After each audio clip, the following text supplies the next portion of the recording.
Shalom Bapak Ibu yang ada di tempat ini maupun yang ada di rumah. Puji nama Tuhan. Pada hari ini kita boleh beribadah lagi di tempat ini. Kita mau membawa kerinduan kita. Kita percaya pada saat ini kita beribadah juga semua atas kebaikan Tuhan, atas izin Tuhan. Terima kasih. Sebelum kita mulai ibadah pada pagi hari ini, kita berdoa. Kita mau biar Tuhan Yesus sendiri yang datang saat ini memenuhi kita. Terima kasih Tuhan, terima kasih Yesus, terima kasih Bapa. Bapa yang berada di dalam kerajaan surga. Pada saat ini Bapa, kami membawa kerinduan kami Tuhan. Kami haus Bapa pada hari ini Tuhan untuk datang menyembah-Mu Tuhan. Kami rindu Tuhan kau mengurapi kami Tuhan. Kami rindu Tuhan kau memenuhi hati kami Tuhan. Kami percaya Tuhan saat ini Kau ada di tengah-tengah kami Tuhan. Kami percaya Tuhan ketika kami membuka pintu hati kami hanya untuk Tuhan. Kau hadir Bapa memenuhi hati kami Tuhan. Terima kasih Bapa, terima kasih. Ini kerinduan kami Tuhan. Kami membawa kerinduan kami Tuhan saat ini Tuhan. Kami menyenangkan membawa puji-pujian kami Tuhan. Terima kasih Bapa, terima kasih. Terima kasih Yesus, terima kasih. Ucapan syukur kami. Kami membawa ucapan syukur kami dan doa kami hanya di dalam nama Tuhan Yesus Kristus. Haleluya. Amin.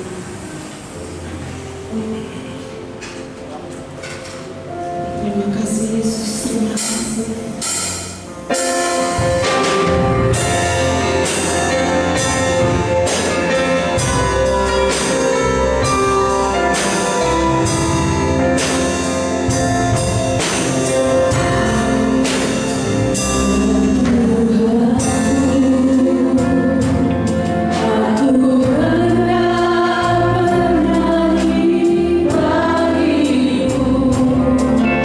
Selama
Yesus sendiri yang akan memulihkan.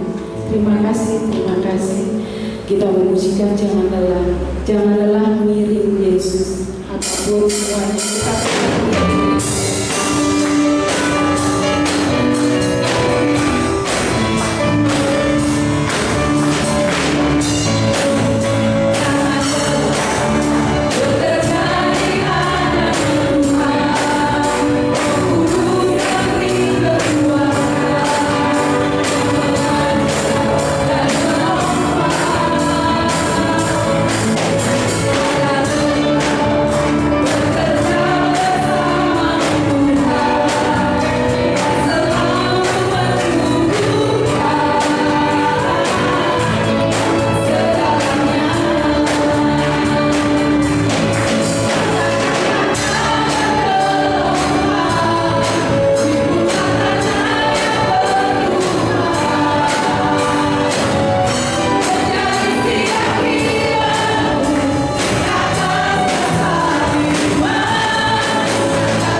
apapun kondisi kita saat ini, kita tetap mengiringi Yesus. Puji nama Tuhan.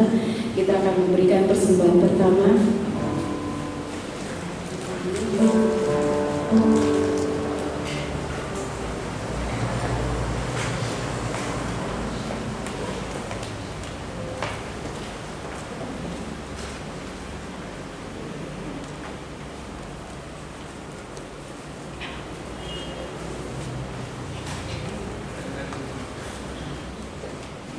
kita akan berdoa, kita akan persembahan kita. Kami datang padamu Tuhan pagi hari ini. Kami bersyukur Tuhan Yesus buat kesempatan pagi ini Tuhan. Kalau kami boleh memuji, menyembah Engkau, meninggikan nama-Mu Tuhan, semua karena kasih-Mu Tuhan. Terima kasih Tuhan Yesus, Kau hadir di tengah-tengah kami Tuhan. Kau yang melawat setiap umat-Mu yang datang pagi hari ini Tuhan. Mereka rindu Tuhan Yesus untuk berjumpa dengan Engkau Tuhan. Terima kasih Tuhan Yesus. Dan saat ini Tuhan, kami mengangkat tangan kami mau memberikan korban persembahan kami Tuhan. Bila kami mau berikan dengan sukacita yang baik padamu Tuhan. Terima kasih Tuhan Yesus, Kau berkati persembahan kami ini Tuhan. Di dalam nama Tuhan Yesus kami berdoa. Haleluya. Amin.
Terima kasih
Segala kemuliaan bagi-Mu Tuhan. Engkaulah Allah yang kami puja, kami sembah. Hanya kepada-Mu lah Tuhan kami memuji muliakan nama Tuhan. Kami telah memuji muliakan nama Tuhan di bawah punya kami menerima apa yang benar kepada Anda ya Tuhan. Lewat hamba-Mu ya Tuhan. Kiranya Kau urapi dari masyarakat ini sendiri. Adalah apa yang keluar dari bibir-Mu adalah benerannya daripada Aku sendiri Tuhan. Dan kami semua akan berkat dengan firman. Dan kiranya kami dapat melakukannya dalam kehidupan kami sehari-hari. Dan mau serahkan waktu selanjutnya dalam tangan Tuhan. Kiranya Kau saja yang berkuasa. Dalam nama Tuhan Yesus Kristus. Haleluya. Amin.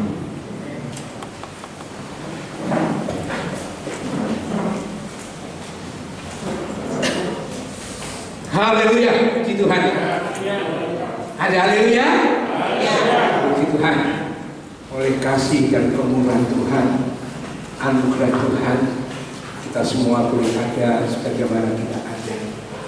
Dan setelah berapa minggu kita tidak bisa beribadah, puji Tuhan, pagi hari ini awal dari mana kita bisa kembali berkumpul bersama-sama untuk beribadah, memuji, menyembah, memuliakan Tuhan.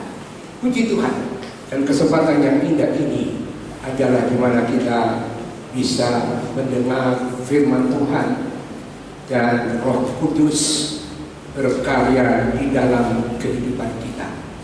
Puji Tuhan. Sebab itu saya ingin berbicara tentang firman Tuhan dan Roh Kudus. Puji Tuhan. Kita mau sama-sama buka Alkitab kita. Kita mau sama-sama baca di dalam Injil Yohanes pasal yang ketiga, ayat yang ketiga sampai ayat yang ke-6. Tapi kita baca lebih dahulu ayat yang ketiga. Puji Tuhan. Yohanes pasal yang ketiga, ayat yang ketiga, firman Allah berkata demikian. Yesus menjawab, katanya, Aku berkata kepadamu, sesungguhnya jika seorang tidak dilahirkan kembali, ia tidak dapat melihat kerajaan Allah. Puji Tuhan. Saudara, kita tahu bahwa Allah yang kita sembah, Allah yang kita percaya, Allah yang maha kuasa, Allah yang maha hadir, maha ada, maha tahu, masih banyak lagi maha. Itu Allah saudara dan saya. Dan Allah yang kita sembah itu adalah Allah yang kekal. Artinya Allah itu kekal, berarti ia tidak berawal dan juga tidak berakhir. Tidak ada awalnya dan tidak ada akhirnya. Itu artinya kekal.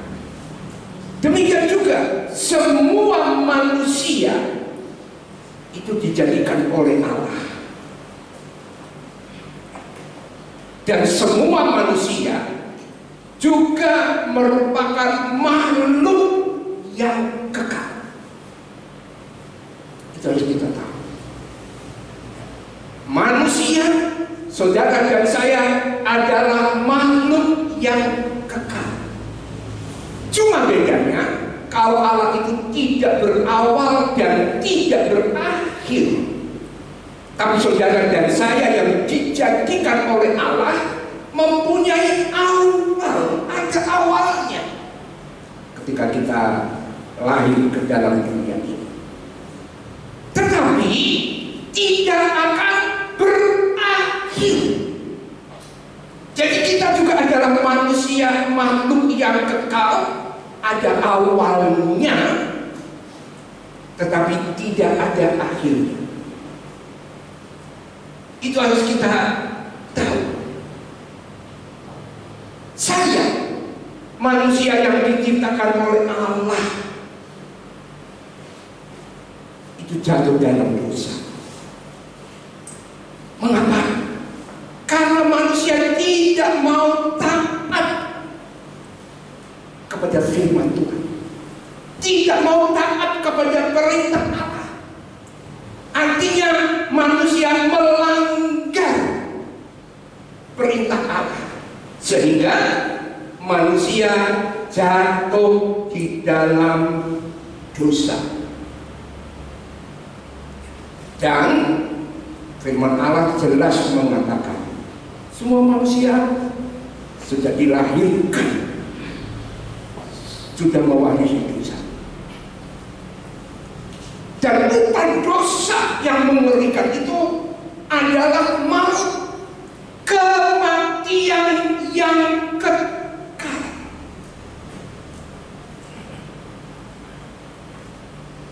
Kalau malaikat yang diciptakan oleh Allah jatuh di dalam dosa,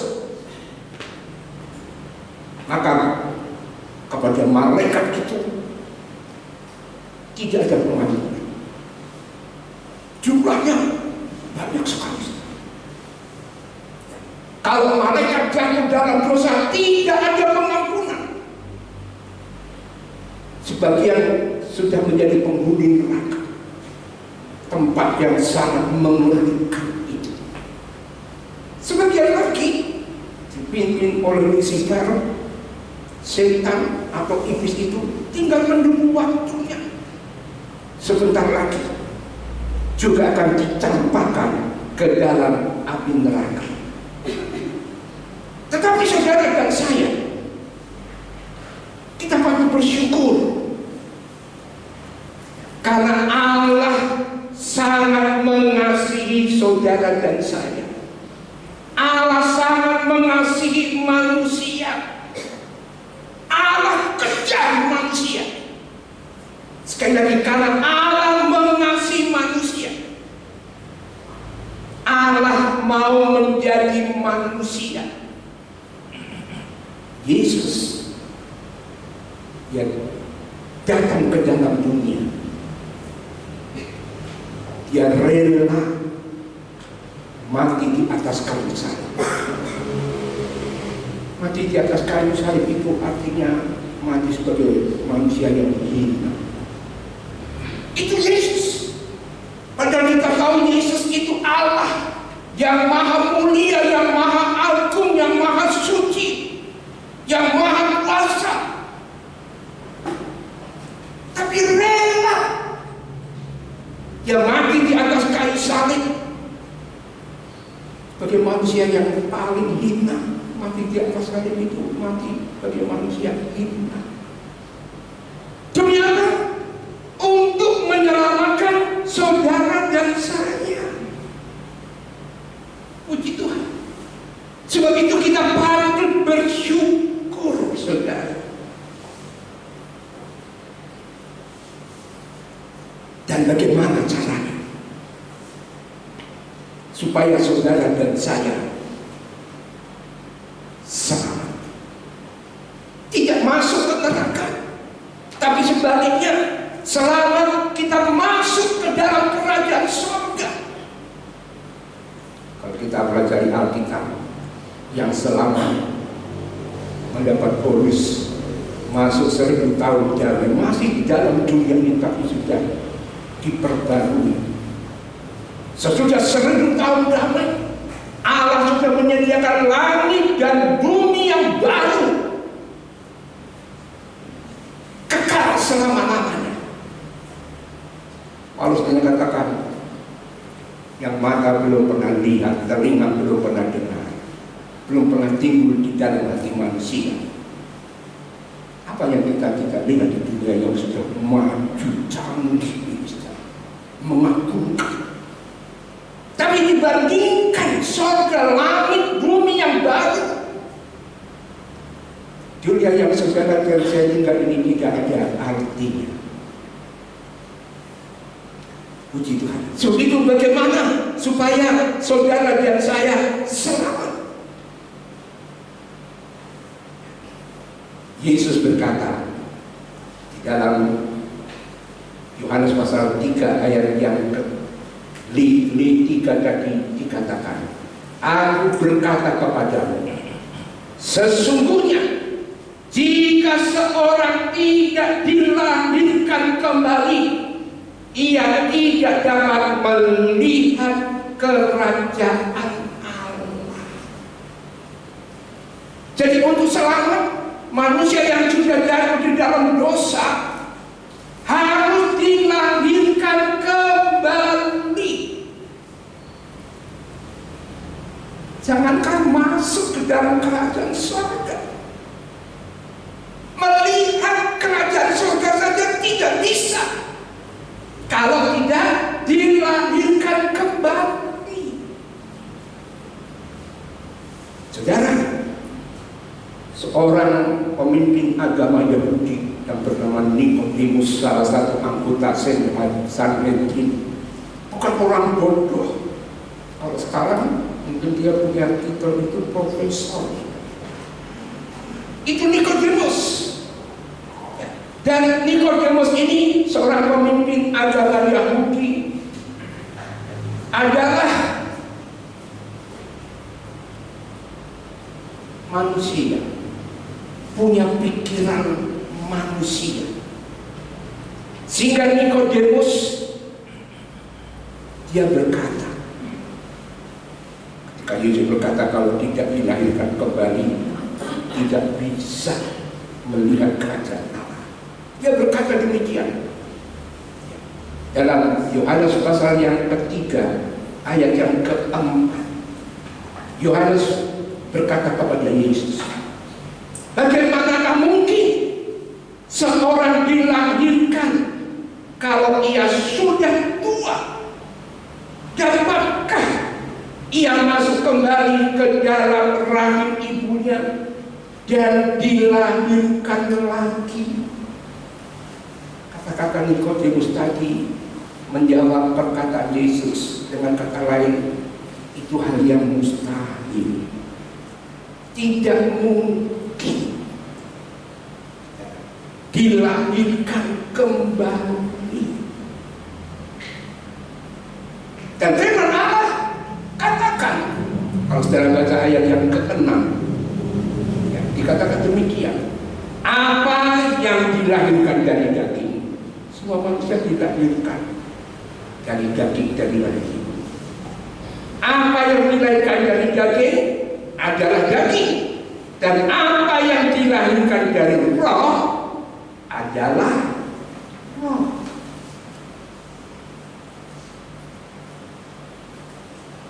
Itu firman Allah katakan. Sebab itu Yesus sekali tandaskan di dalam ayat yang ke-5. Yesus kemudian berkata demikian, aku berkata kepadamu, sesungguhnya jika seorang tidak dilahirkan dari air dan roh, ia tidak dapat masuk ke dalam kerajaan Allah. Saudara, air dalam ayat ini bukan air benda cair yang sehari-hari saudara mesti minum, atau istilah kimianya istilahnya H2O. Jadi air di sini bukan H2O, ya, tetapi air di sini adalah firman Allah. Kalau saudara baca di dalam Efesus pasal yang ke-5 ayat yang ke-26, jelas dikatakan air itu adalah firman Allah. Jadi bukan air kolam, air sungai, bukan yang dapat melahirkan kita.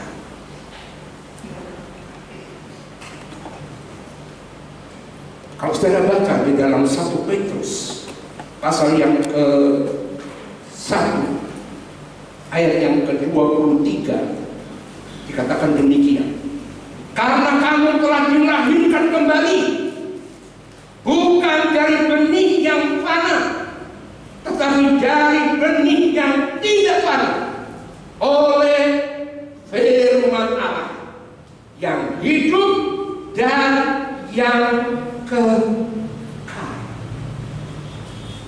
Saudara, yang melahirkan kita menjadi manusia baru, menurut suratan Petrus tadi jelas dikatakan adalah dari benih yang kekal. Kita dilahirkan dari benih yang kekal, yaitu firman Allah. Jadi kita tahu firman Allah dan Roh Kudus itu kedua-duanya bersama memulaikan kehidupan baru, kelahiran baru di dalam hidup kita. Jadi kita dilahirkan kembali oleh air dan roh itu, artinya oleh firman Allah dan Roh Kudus. Sekali lagi, kedua-duanya bersama-sama memulaikan satu kehidupan baru di dalam kehidupan saudara dan saya. Jadi kelahiran baru ini adalah awal dari kehidupan kita karena anugerah Allah.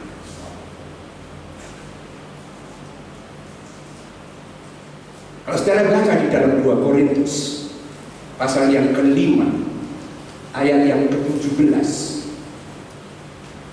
dikatakan demikian. Jadi siapa yang ada di dalam Kristus dengan percaya dan menerima Yesus Kristus sebagai Tuhan dan Juru Selamat, ia adalah ciptaan baru, menjadi manusia baru, sudah mengalami kelahiran baru. Yang lama sudah berlalu, sesungguhnya yang baru telah datang. Saudara yang sudah mengalami kelahiran baru di dalam Kristus Yesus menjadi ciptaan baru, perhatikan, yang lama, kehidupan yang lama itu sudah berlalu. Lalu yang baru itu sudah datang.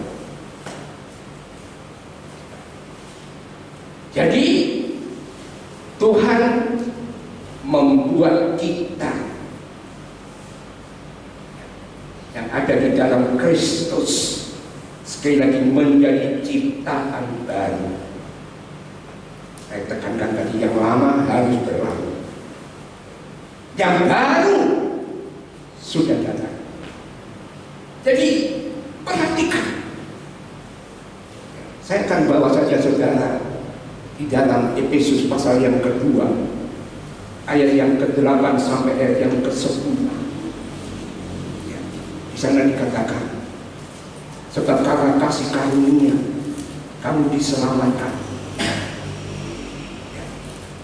lewat percaya dan menerima Yesus Kristus. Di dalam Kristus kita ciptaan baru, yang lama sudah berlalu, yang baru sudah datang. Itu bukan hasil usahamu, tapi itu pemberian Allah.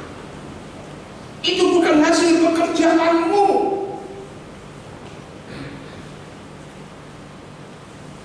Supaya tidak ada seorang pun yang memegahkan diri. Lalu sebagai ciptaan yang baru, sudah kita mengalami kelahiran baru, apa yang harus kita lakukan? Kalau saudara baca di dalam Efesus pasal yang kedua ayat yang ke-10, kemudian firman Allah katakan demikian. Karena kita ini buatan Allah, diciptakan dalam Kristus Yesus untuk, ini perhatikan, untuk melakukan pekerjaan baik yang dipersiapkan Allah sebelumnya.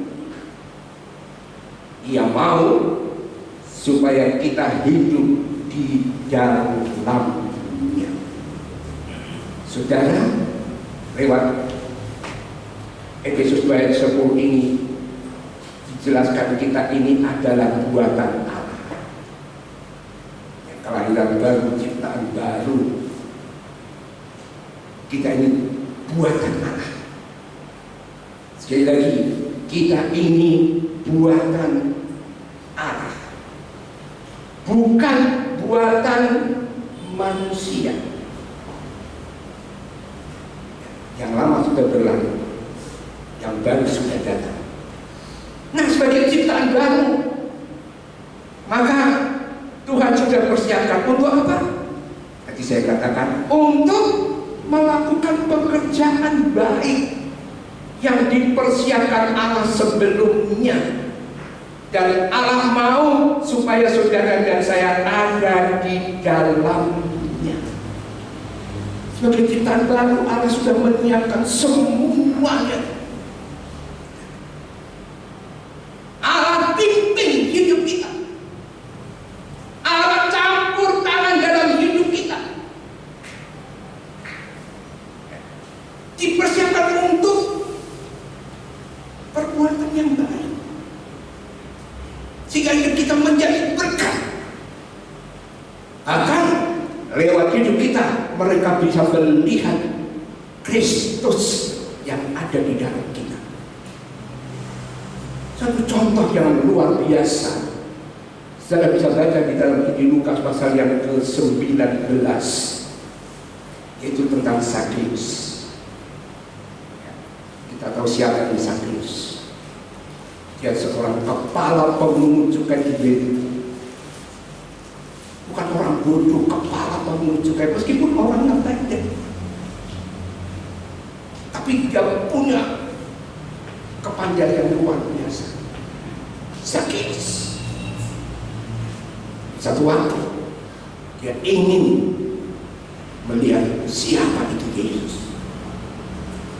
Dan saya percaya hal ini timbul dalam hati Zakheus bukan kebetulan. Sekali lagi, bukan kebetulan. Kalau saudara menjadi orang Kristen, menjadi anak Tuhan, itu bukan kebetulan. Allah punya rencana yang luar biasa. Sebab itu kita harus ada di dalam rencana Tuhan, di dalam kebenaran firman Allah. Saudara, Zakheus berusaha melihat Yesus dengan segala macam usaha. Akhirnya dia pada pohon, Yesus lewat, dia berhenti. Yesus tahu ada seorang Zakheus. Sampai dia berkata, Zakheus turun. Hari ini aku akan menumpang di dalam rumah. Oh, luar biasa. Zakheus segera turun, lalu dia menyambut Yesus ke dalam rumah. Di rumah Zakheus, orang banyak mengikuti Yesus. Mereka mengomel ke rumah orang berdosa yang mau pergi menumpang dan tinggal di rumahnya. Tapi mereka tidak tahu Yesus datang untuk menyelamatkan orang berdosa. Di rumah Zakheus, Yesus menyampaikan firman Tuhan. Ya, tidak dijelaskan firman Tuhan yang apa yang disampaikan oleh Yesus kepada Zakheus. Tapi yang pasti akibat dari firman Tuhan itu membuat Zakheus bertobat. Sekali lagi, tidak dijelaskan apa yang disampaikan. Salah satu, Yesus mungkin berkata, Zakheus, apa untungnya kamu beroleh segenap dunia ini? Kedudukan kamu punya, harta kekayaan kamu punya.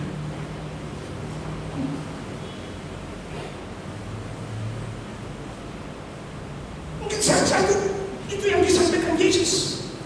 Apa untungnya kamu beroleh segenap dunia ini, tapi jiwamu binasa? Saudara ingat perumpamaan Yesus tentang orang kaya dan Lazarus. Orang kaya itu yang hidupnya senang-senang, akhirnya mati. Saudara, harta kekayaannya tidak bisa menolong.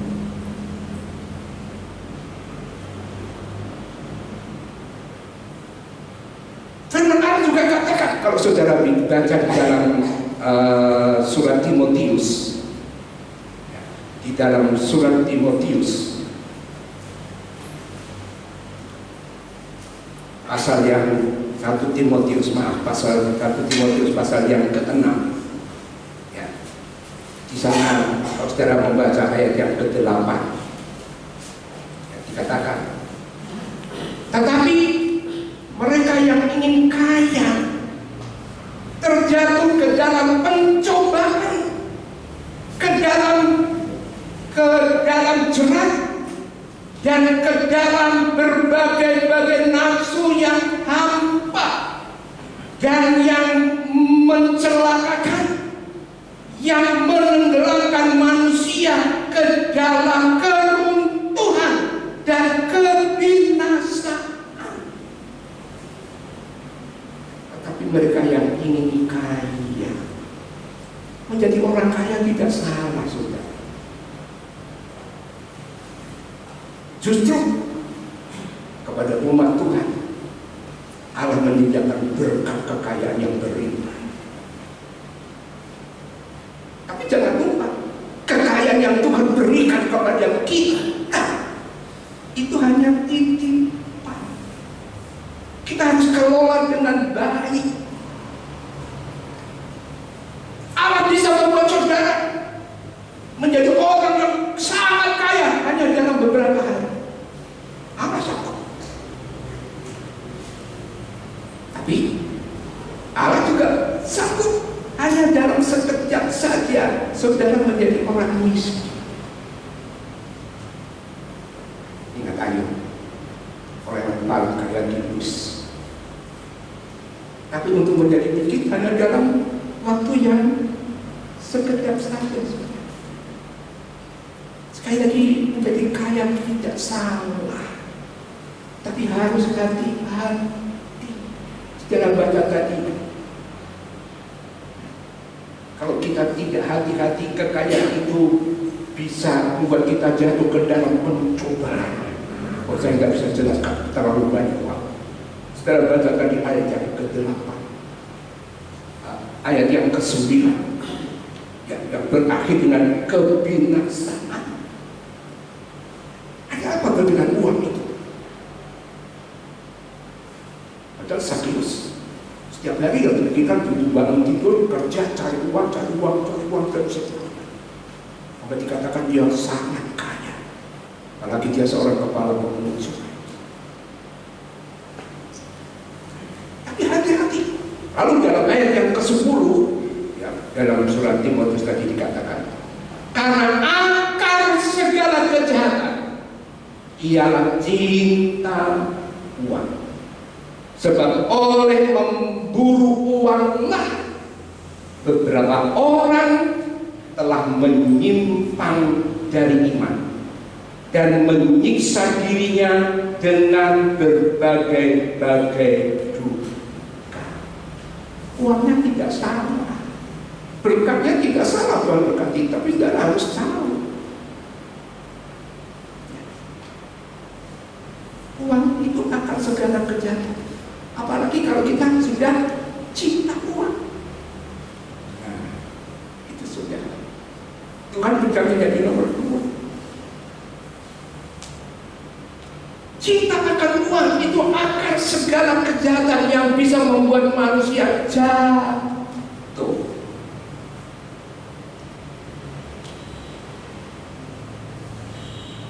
Bisa membuat jatuh. Nah, sebab itu Sakius, kita mendengar firman Tuhan yang disampaikan oleh Yesus.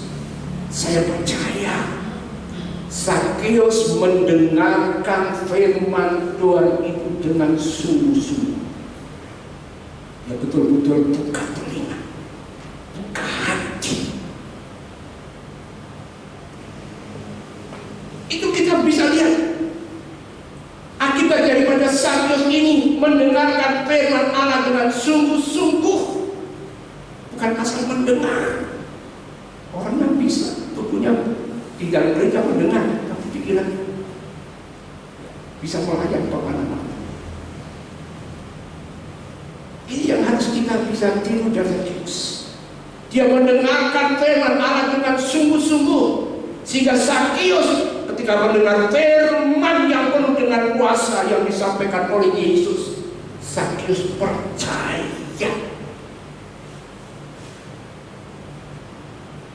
Sakyus bertobat.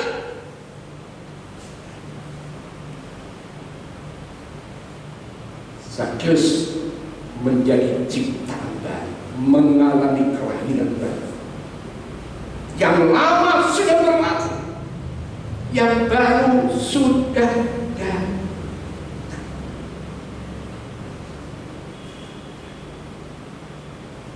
Dan itu terbukti, saudara.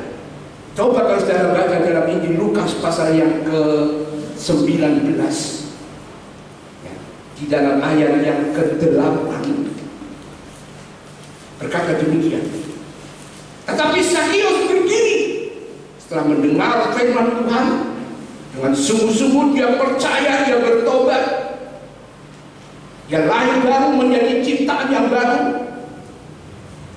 Korintus 5:17, yang lama itu sudah berlalu. Artinya ditinggalkan. Lalu yang baru sudah datang.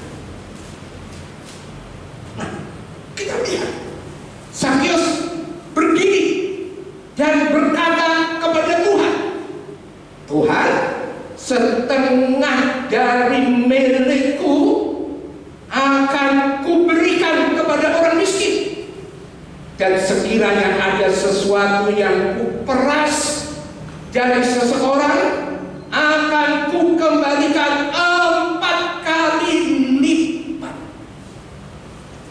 Luar biasa, saudara. Luar biasa.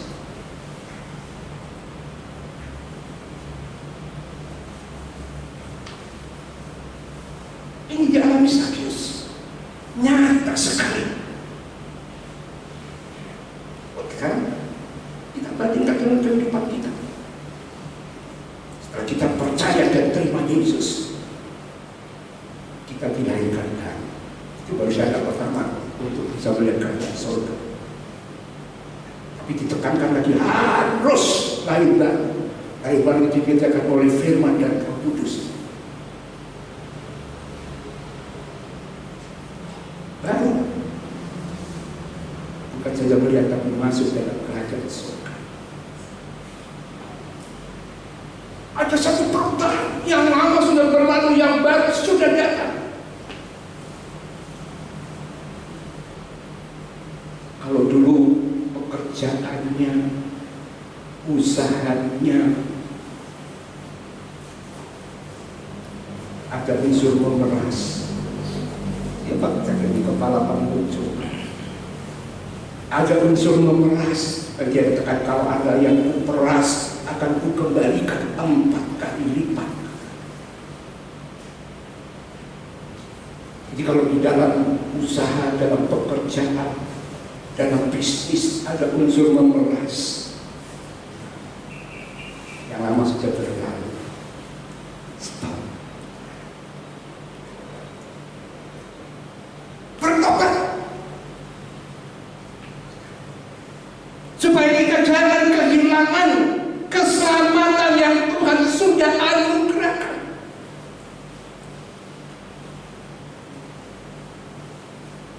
Mungkin dalam kehidupan saudara sebagai anak Tuhan sudah bertahun-tahun saudara berdoa, Tuhan penuhi saya dengan Roh Kudus. Ya, kita baru menyelesaikan doa selama 10 hari kepenuhan Roh Kudus.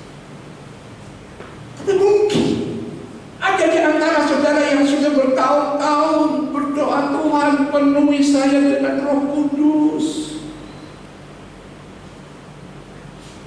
Apalagi kepenuhan Roh Kudus itu merupakan salah satu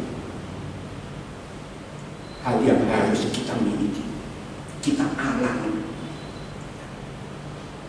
Tapi mengapa saya belum dipenuhkan dengan Roh Kudus?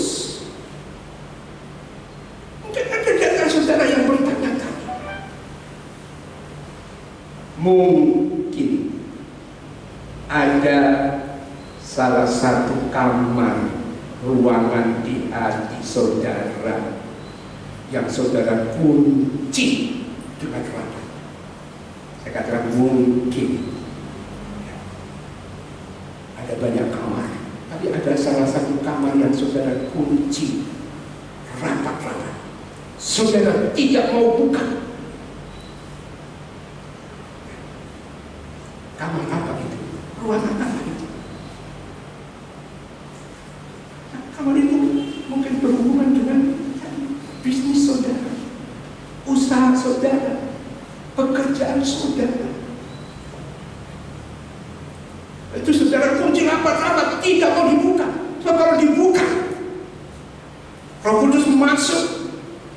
Roh Kudus itu memimpin ke dalam seluruh kebenaran, membuat kita hidup benar, berkenan kepada Allah, menyenangkan Allah, melakukan kehendak Allah.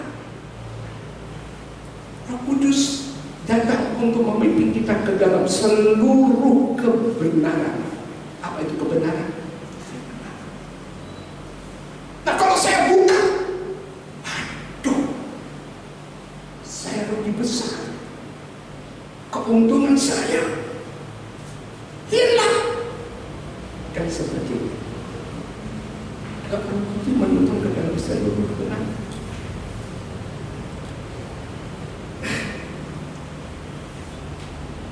Tapi dilakukan oleh satu luar biasa. Zakheus dengar firman Tuhan, dia percaya, dia bertobat, dia lahir baru, yang baru datang, yang lama-lama itu hilang. Itu tidak mudah. Setengah hartaku Tuhan aku berikan kepada orang miskin. Kalau aku ada yang aku peras, aku kembalikan 4 kali ganda. Harta yang tadi merupakan yang terutama, terpenting, tetapi kemudian tidak menjadi berarti. Setelah dia berjumpa dengan Yesus, dia terima Yesus, dia percaya, dia bertobat, dia dilahirkan baru oleh firman dan Roh Kudus. Itu yang kemudian menjadi berkat. Saya percaya. Tidak ceritakan Zakheus kemudian meninggalkan pekerjaannya sebagai kepala pemungut cukai. Mungkin dia tetap sebagai kepala pemungut cukai, tapi misinya, tujuannya sudah jauh berbeda, 180 derajat. Kalau dia hanya mencari keuntungan kalau perlu ini itu yang tidak boleh dilakukan. Kalau zaman sekarang bisa korupsi. Wah, kalau saya terima Roh Kudus membuat saya nggak bisa korupsi misalnya. Berubah. Saya percaya dia akan bawa teman-teman seprofesinya sebagai pemungut cukai supaya mereka bertobat, supaya mereka jangan binasa. Apa untungnya dia terima berkat dari firman yang disampaikan oleh Yesus, dia bagikan kepada teman-teman. Sekarang dia membantu bangsanya. Kalau dulunya dia mau meras, dia berbuat jahat, dia berbuat ini. Sekarang berubah total. Karena mungkin dia mulai memperhatikan orang-orang yang tidak mampu, yang perlu ditolong, dia tolong.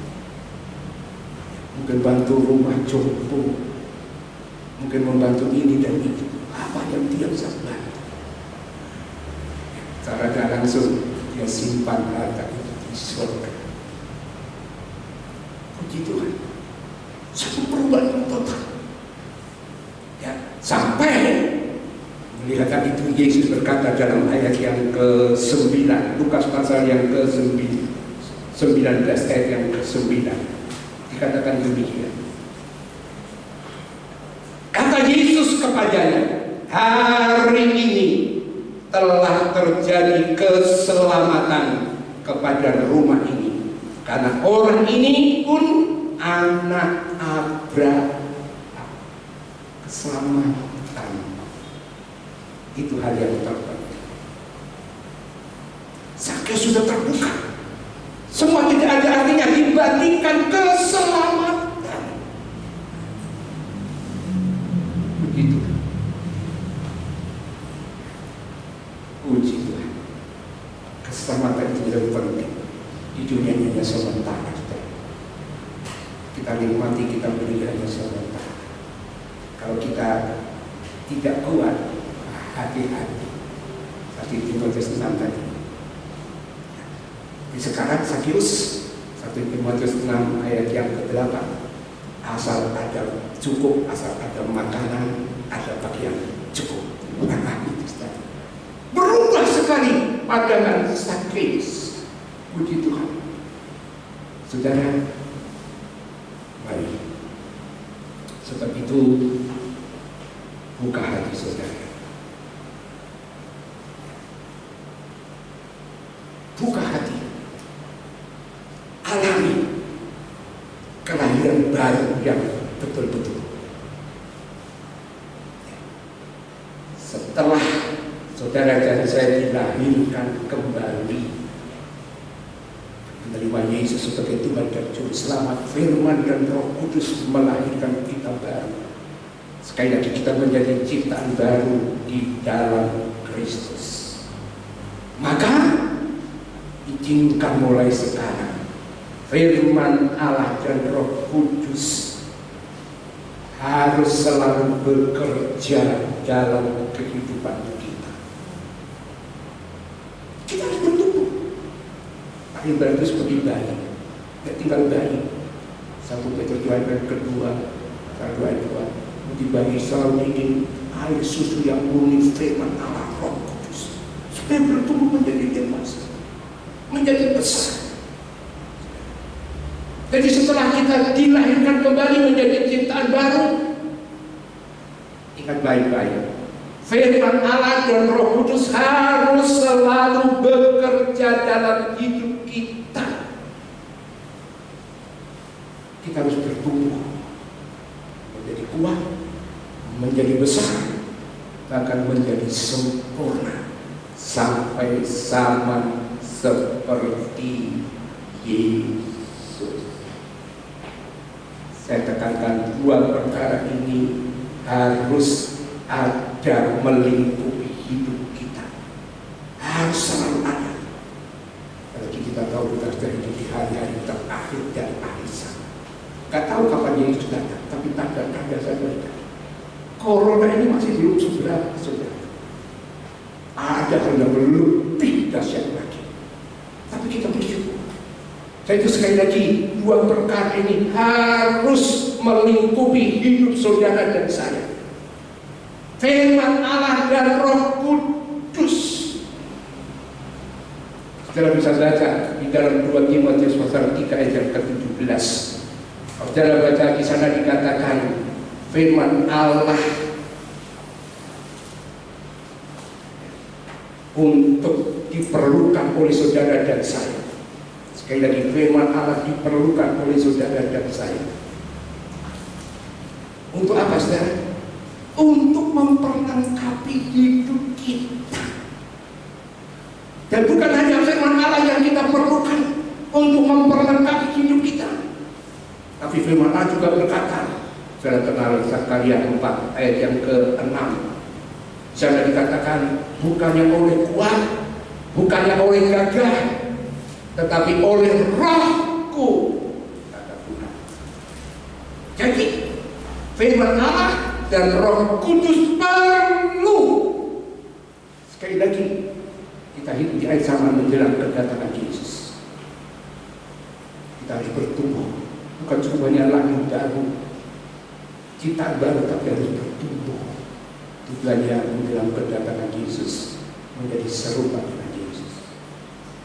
Untuk itu kita perlu firman Allah dan Roh Kudus dalam hidup kita. Kedua hal ini harus ada keseimbangan dalam hidup kita. Firman dan Roh Kudus harus seimbang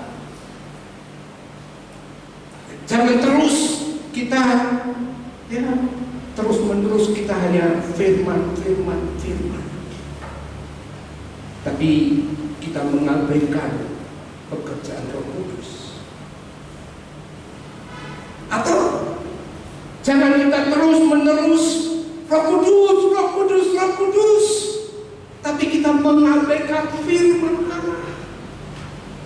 Tidak bisa, harus ada keseimbangan.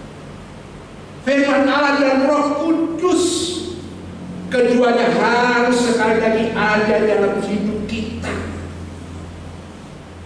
Sekali lagi saya tekankan, hari-hari ini firman Allah dan Roh Kudus harus selalu bekerja dalam hidup kita.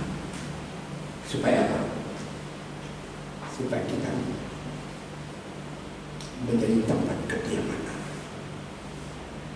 dan bertumbuh menjadi serupa dengan Yesus. Kita perlu firman Allah dan Roh Kudus. Berapa tanya? Firman Allah sudah berkarya dalam hidup saudara. Berapa banyak Roh Kudus sudah berkarya dalam hidup saudara. Ini tantangan saudara untuk keselamatan saudara dan saya. Puji Tuhan, saya membacakan firman Allah ini. Mari kita mau bangkit berdiri, kita mau naikkan sebuah pujian.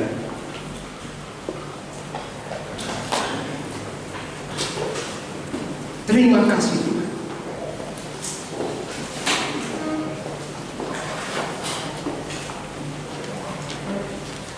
Yang melayani perjamuan Tuhan, sekaligus saya berjalan.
Ada di antara saudara-saudara yang belum terima tubuh dan darah Kristus, angkat tangan.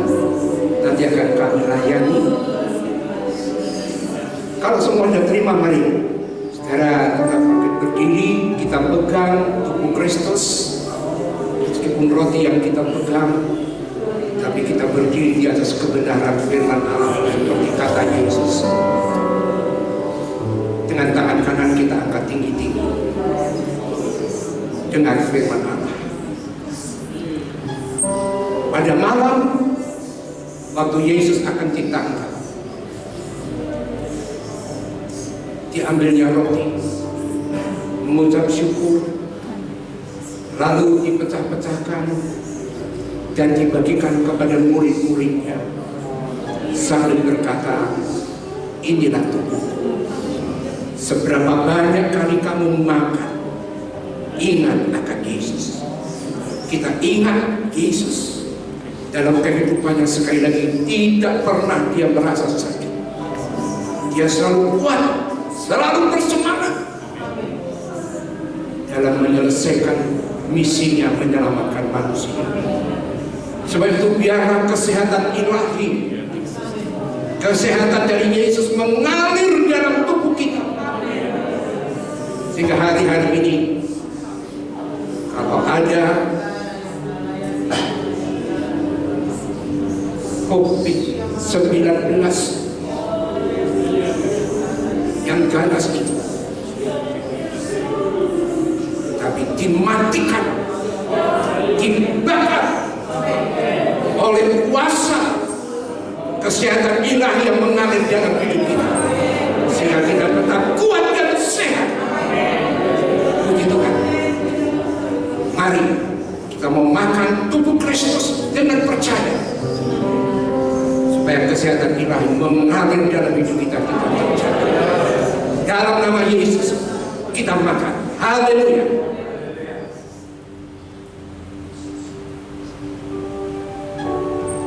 Terima kasih Yesus. Terima kasih. Kami bersyukur. Kami hanya mengandalkan Engkau dan percaya kepada Engkau. Amin. Sekali lagi tubuh Kristus yang kami makan menjadi satu kekuatan yang dahsyat yang menjaga kami, menjauhkan dari segala wabah penyakit yang ada. Terima kasih. Kau membedakan orang yang percaya kepadamu dengan mereka yang tidak percaya. Sebagaimana Inam, jadilah kata Yesus. Kita pegang cawan dengan tangan kanan, kembali kita angkat tinggi-tinggi. Sesudah makan diambilnya cawan sambil berkata, inilah cawan perjanjian baru, meteranya adalah darah Kristus yang sudah ditumpahkan untuk menebus kita, untuk membeli kita, sehingga kita bukan lagi milik iblis, tapi kita milik Yesus karena kita percaya dan menerima Yesus sebagai Tuhan dan Juru Selamat. Terima kasih, hidup kami milik Tuhan. Sebab itu kami bersyukur. Terima kasih. Puji Tuhan. Puji Tuhan. Ampuni segala dosa kesalahan. Kami akan jalani hari-hari yang baru sesuai dengan firman, sehingga nama Tuhan dipermuliakan dan dibesarkan. Dalam berkat nama Tuhan Yesus Kristus, kita minum darah Kristus dengan percaya. Haleluya, kita minum.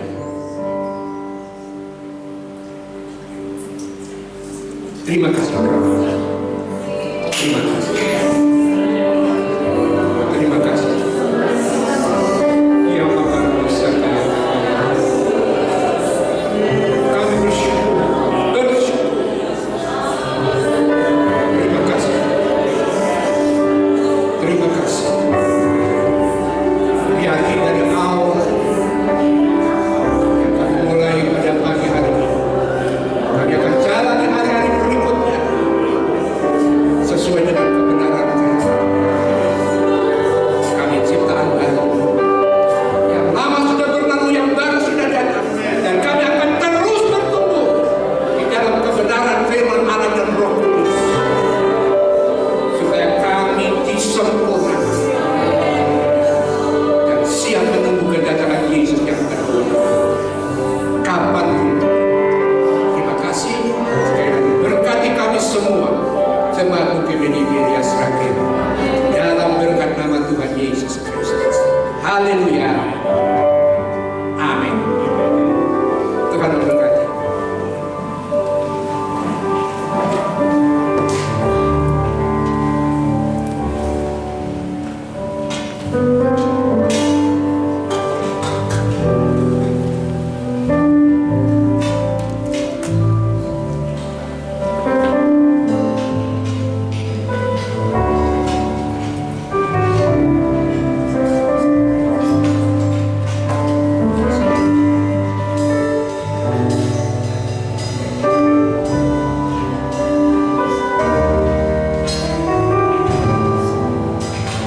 menjadikan diri kita kemah tempat kediaman Tuhan sendiri yang akan selalu menguatkan diri. Mari kita bawa persembahan kedua untuk yang bertugas boleh maju ke depan.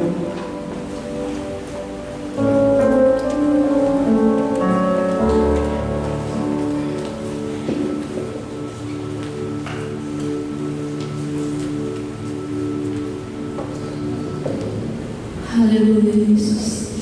Kami mengucap syukur kepada Tuhan karena Engkau baik bagi kami Tuhan. Pengharapan kami hanya di dalam Engkau Yesus.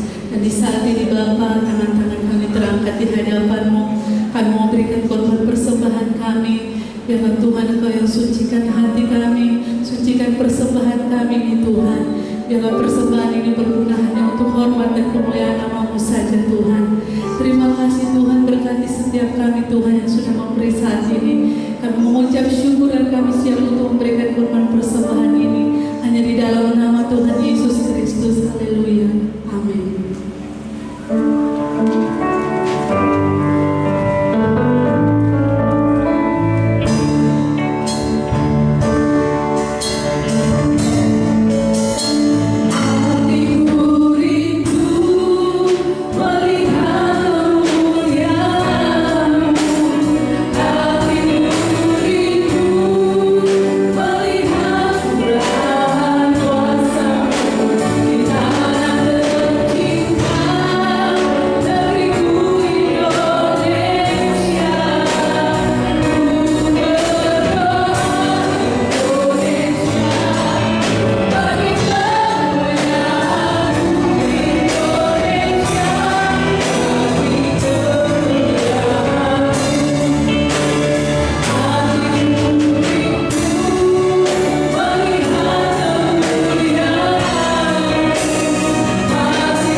Secara online saudara, hari Kamis jam 6 malam. Puji Tuhan. Mari kita berdiri, kita akhiri ibadah kita. Selamat berulang tahun yang berulang tahun sepanjang minggu ini.